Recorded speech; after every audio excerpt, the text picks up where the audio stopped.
Everybody, I just got off the phone with a very long conversation with this gentleman right here who was seen in this interview, Rancher Corbari.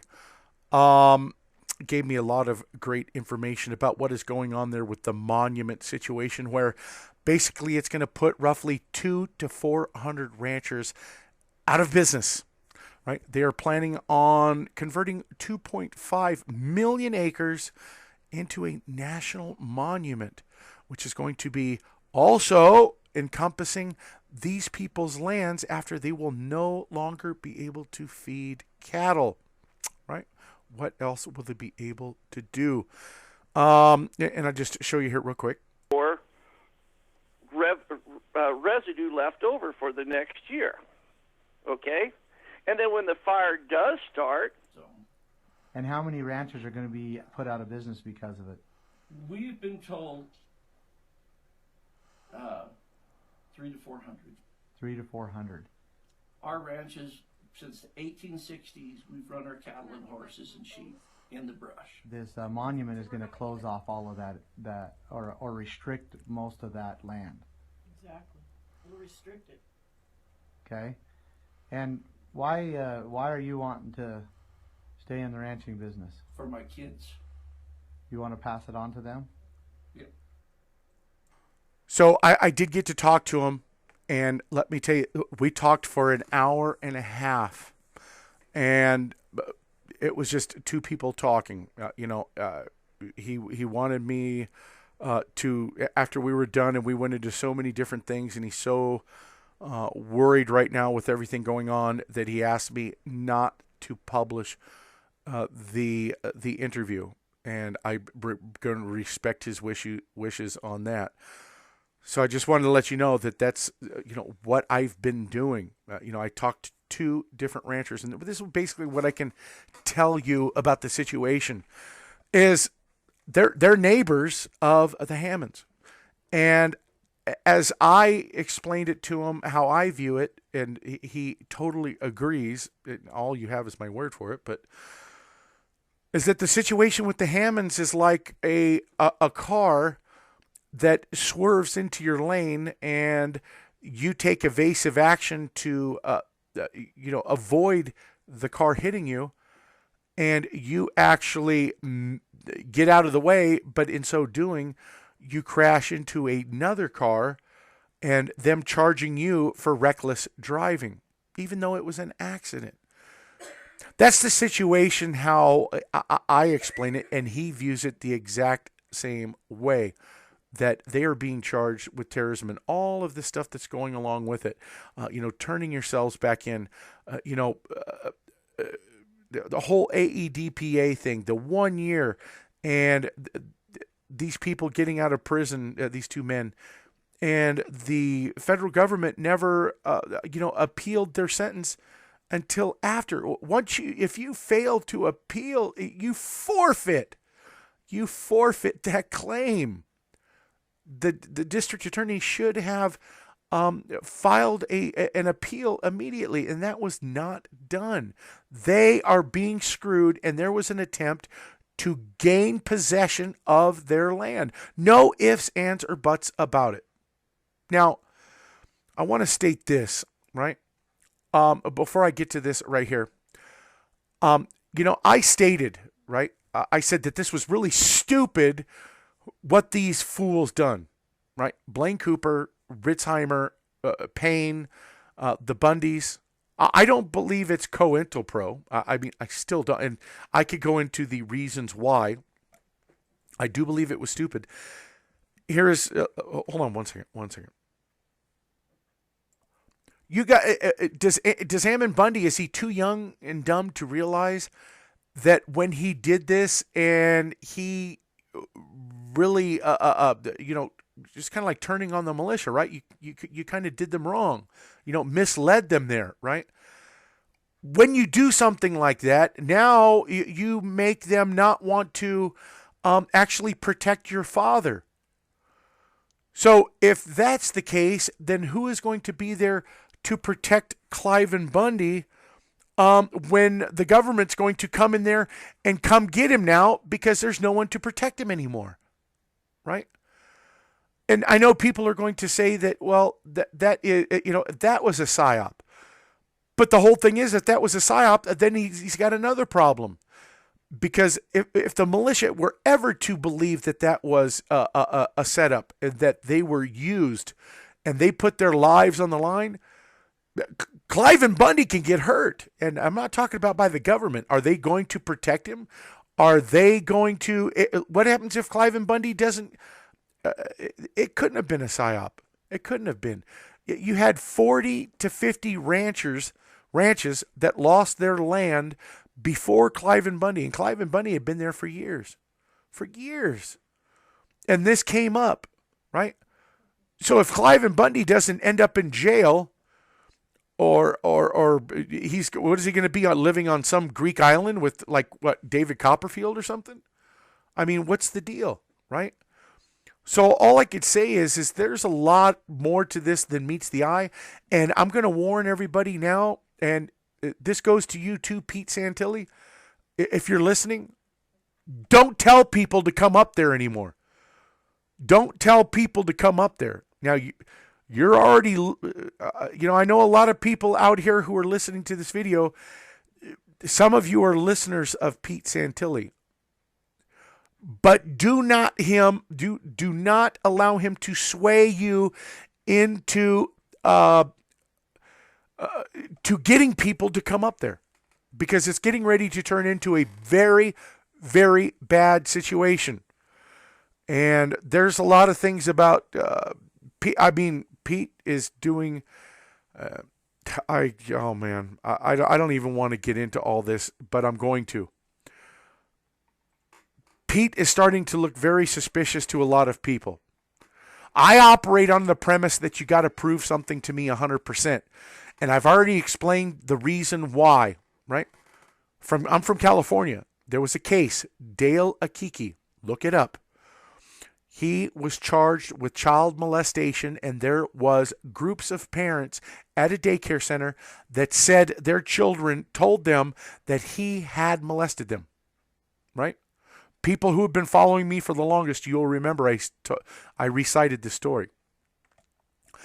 When he came into jail, there were people salivating to stab him because he was arrested, and they believed that what those parents were saying were true. And they wanted to kill this guy. Something strange happened where 2 Mexican shot callers came out and told everybody, you are not to touch this guy whatsoever. And we were like, what? This is unheard of. This is preposterous. This has never happened before, right? What it turned out to be is that the parents had requested, because the guy looked so abnormal. This Dale Akiki, look him up. Look at his picture. He looked so abnormal that they did not want him around their kids. They asked them, the daycare center, to get rid of him, and they wouldn't.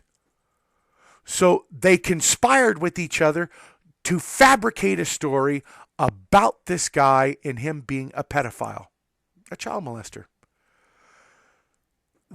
A mother of one of these Mexican shot callers was a friend of one of these parents, and that parent confided in this shot caller's mother and told her that they had made it up just to get him away from their kids, because they did not trust him because of his looks.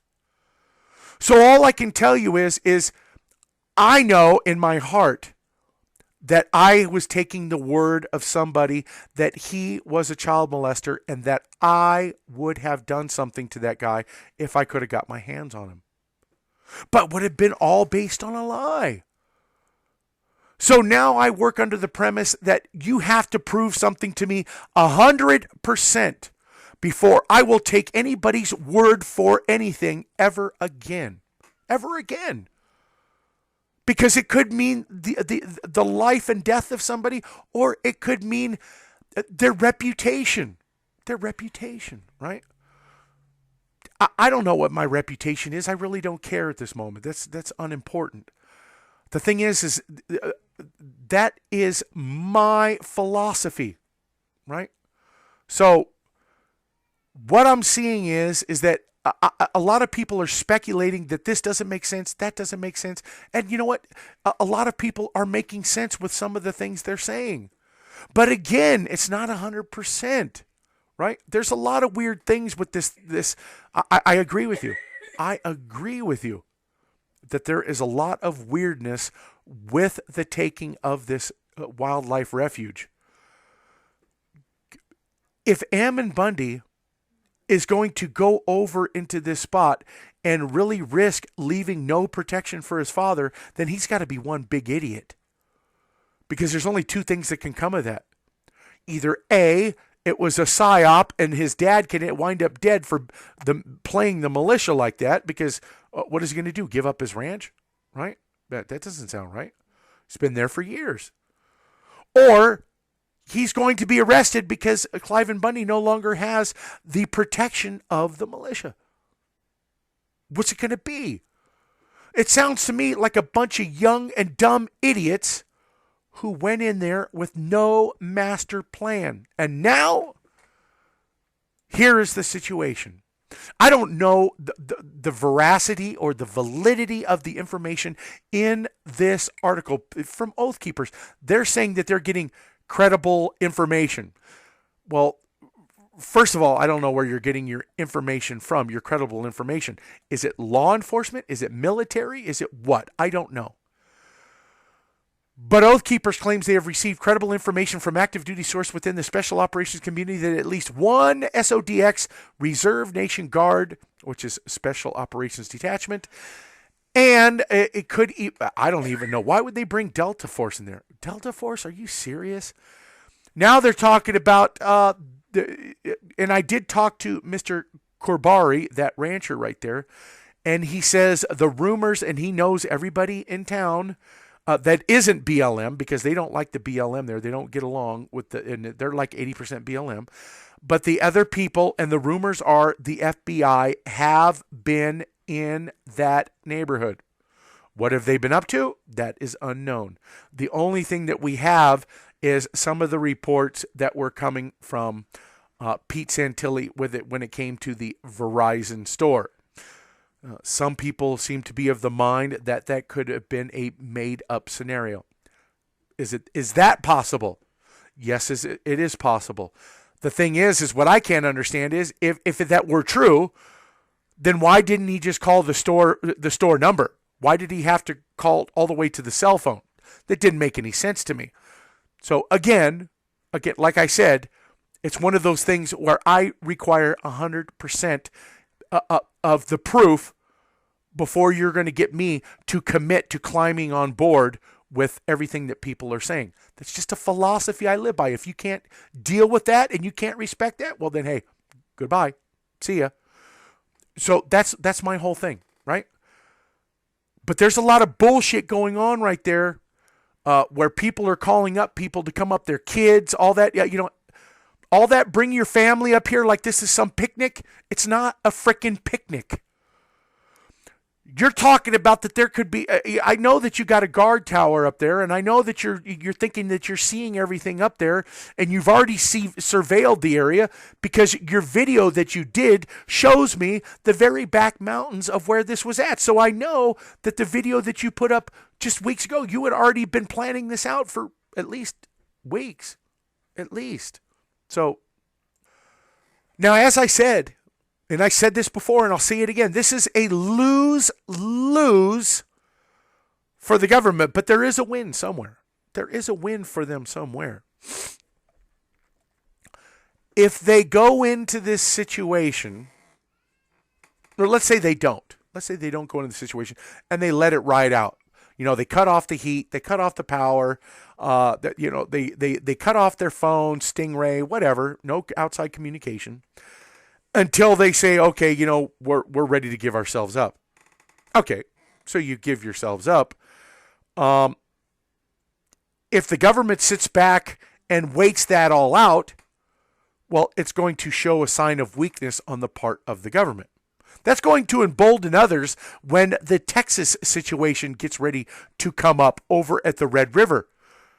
Now, the Red River situation is that the BLM says the water has changed course or changed direction. And because that has, we have that land is now legally ours. But there's two schools of thought here. One is that if it's by avulsion, which means like a heavy flooding and all that, then you don't have access to it and it's not your land. But if it's by erosion, well, that's over time. And if the water course changes, well, then technically the BLM has leg to stand on.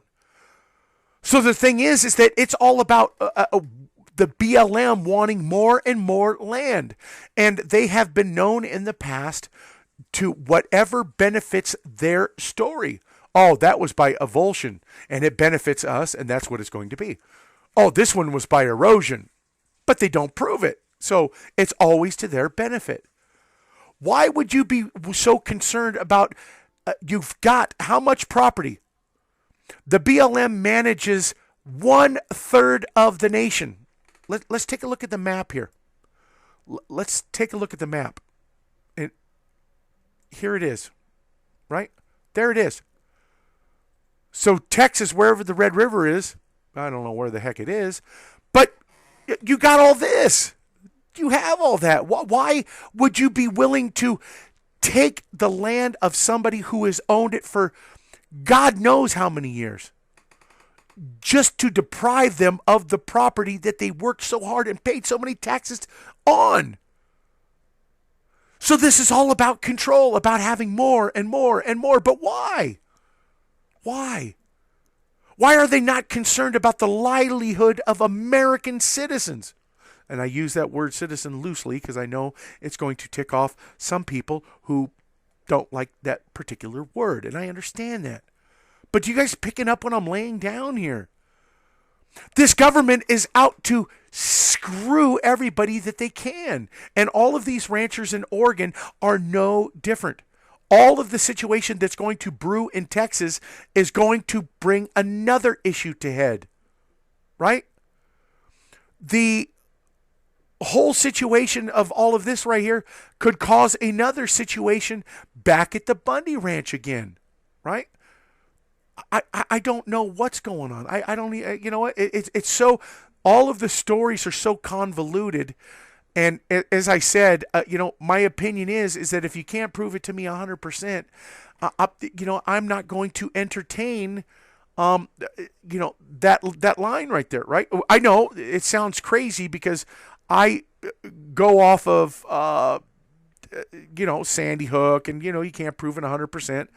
Well, the thing is that they can't prove that it actually happened, right? Just like they can't, they say the only reason that we believe something's happened is because they tell you in the media, and they haven't proved it 100% that it actually happened. So it's actually quite the opposite. It's contrary too. So here I have vested interest in all of this. So now I'm required 100% to actually, believe that something is BS. You understand where I'm coming from? I hope you do. It's just a crazy world we live in. That can be no doubt. But here's the situation why it's a lose-lose win. If they go in and they say, okay, we're going to give you X amount of minutes to give up. Well, and if they give themselves up, it's a win for the government, right? One, because now the militia has been tarnished. That at least the group as a whole of militia has been tarnished, right? 3%ers now in Oregon look tarnished. Idaho looks tarnished, right? Everywhere. Ohio, all of them. If this turns into a Waco situation, it's going to cause a civil war. So that's exactly what the government wants, though, don't you think? That's exactly what they want. They would rather have us fighting each other than a revolution where people will stand up and remove the government, this tyrannical government, So all I got to say to you, National Guard Reserve, don't forget, these are still your brothers. And they are doing it what they believe is a noble cause. Just keep that in mind. I mean, whether it's for you people out here who listen to me on this platform and you believe that it's all a bunch of whatever. Okay, you can believe that. I'm still going to operate as I stated.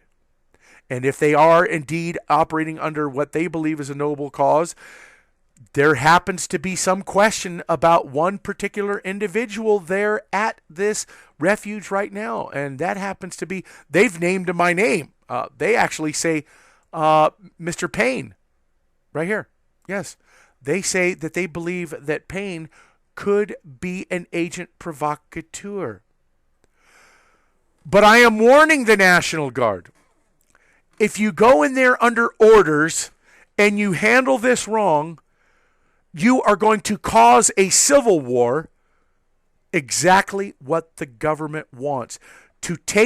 I've already been through this many, many times in prison. This is how they work. The cops in there, the guards inside prison, pit race against race so that a race does not focus their hatred against the cops. They don't want you stabbing on them. They want you to be divided by race, and they want you to hate each other. So you're focusing your frustration and your anger and everything else at each other. That's exactly what is playing out right here, right now.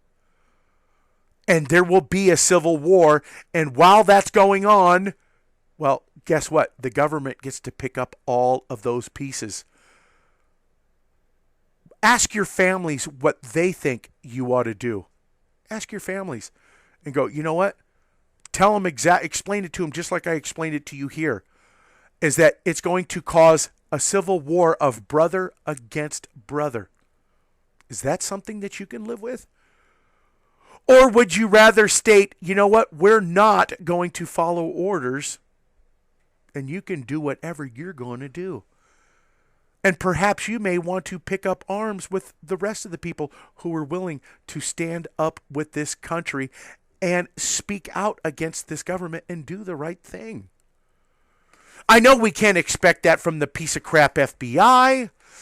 And according to the scene at the Bundy Ranch, there were black water representatives or contractors that were working side by side with BLM agents. So they cannot be trusted. They are scums of the earth. And I hope that if this turns out bad, I hope it doesn't, but if it does, I hope that the first ones that get what's coming to them is these Blackwater, whatever their new name is. I really don't give a shit. I don't care. But I hope they get what they got coming to them because they're a bunch of sellout pieces of crap. Due to this, anyone who has children there at the wildlife refuge needs to get them out immediately and do not take any more children there for any reason. Pete Santilli, stop telling people to go up there. That's all I got to tell you. It's no place for children.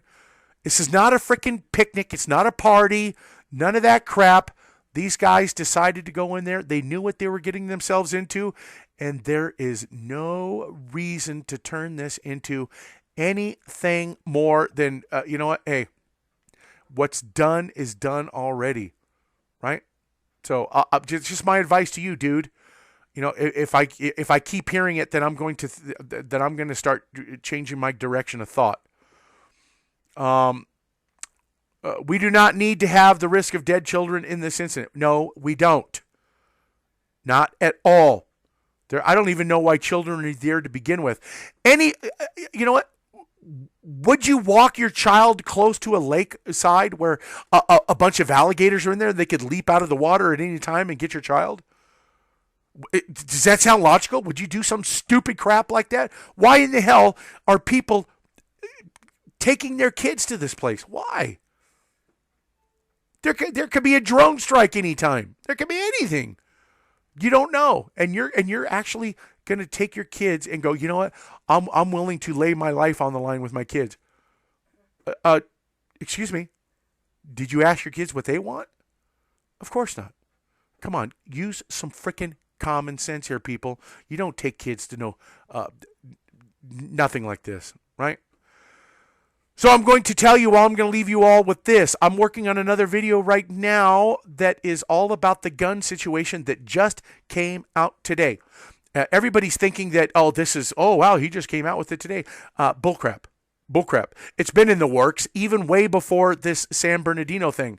I can tell you that much because I can see it, how they structured this whole thing. I'm going to reveal to you some of the structure of the verbiage in the APA. That is the Federal Registry of the Alcohol, Tobacco, and Firearms. And you are going to see, some pretty interesting things. But getting back to this real quick, let me show you why it's a lose-lose win, right? Oath Keepers adamantly opposes the armed takeover of the wildlife refuge. This is not in keeping with the moral imperative of only using force in defense. Exactly. The whole thing is in my opinion, they didn't use force. It is my opinion that just like when they create public law, right? They create public law to use against the public, right? So who's the public? That's me, you, all of you out there. So how can you call it public lands then, and it's not ours? If the public law is ours and it's used against us, then these public lands must mean that they're ours. And if I own a piece of property and somebody builds a treehouse on my property, well, that treehouse is mine. It's the embellishment. I own all embellishments on my property, right? It's mine. If that public land right there belongs to the public and I'm part of that public, well, that building is built on my land right along with everybody else's out there. That's your building too. And that means that anybody of the public can use it. But according to my contact right here that I just talked to tonight, they don't even allow people to come on this wildlife refuge, right? So you've pretty much taken people's land, well, back in 1908, and you've made it a refuge for your own purposes and usages, right? And hell with the people and what they want, right? Like I said, we all know the true facts about the Constitution. Forts, batteries, blah, blah, blah, and that little 3 to 10 mile circle that's over there in Washington, D.C. Nothing in there states that they have the ability or the legal standing to start snatching land at any place they want, such as New Mexico, the 500,000 acres that they took over there, and the 2.5 million acres that they plan on over at this this monument situation over in Oregon, right? There's going to be a monument there, and it's going to put a lot of ranchers out of work, right, and take them from their homes. So this is what the 3%er had to say. The federal government must respect their right to due process and do all it can to end this standoff peacefully without loss of life. It must treat it like the Freeman standoff and not the Waco standoff. There will be no more free Wacos. As Mr. Mike Vanderbaugh, founder of the 3%er movement, puts it, treat this with kid gloves or you risk a civil war. Indeed. And that's why I said to those frickin', I'll respect you, the National Guard out there, if you're listening, treat it with kid gloves. Either that or you lay down your arms and you join the other side. Because if you screw this up, you are going to be starting a war of brother against brother. Don't forget that. Don't forget it. So I'm going to leave you guys with that, and I am going to now work on that video about the gun situation that just came out today. Thanks, everybody. Didn't mean to take up so much of your time.